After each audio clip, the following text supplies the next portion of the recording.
ఇక మన దగ్గర ఒక ఇంట్రెస్టింగ్ స్టాటిస్టిక్స్ ఉంది. మన భారతదేశంలో 100 మంది మహిళలు ఆత్మహత్యలు చేసుకుంటున్నట్టయితే 235 మంది మగవాళ్ళు సూసైడ్ కమిట్ చేసుకుంటున్నారు, which is very very sad.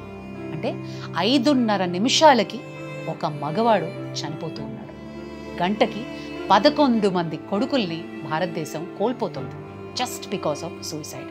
Reason being so many things. Husband suicide index ప్రకారంగా చూసుకున్నట్టయితే for every 100 wives committing suicide 258 husbands commit suicide. మనకి మాట్లాడడానికి మనుషులు ఉన్నారు, సొసైటీ ఉంది, చట్టాలు ఉన్నాయి. అయినా కానీ డొమెస్టిక్ వైలెన్స్ కి గురవుతున్న మగవాళ్ళకి సపోర్ట్గా ఎందుకు నిలబడలేకపోతున్నాం? మగవాడు అంటే ధైర్యంగా ఉండాలి, ఏడవకూడదు, ఆడవాళ్ళలా కంప్లైంట్ చేయకూడదు అనే ఒక నానుడి ఎప్పటి నుంచో మన సమాజంలో అలాగే మిగిలిపోయింది. మగవాళ్ళు ఏడవకూడదా? మగవాళ్ళు కమిట్ చేయకూడదా?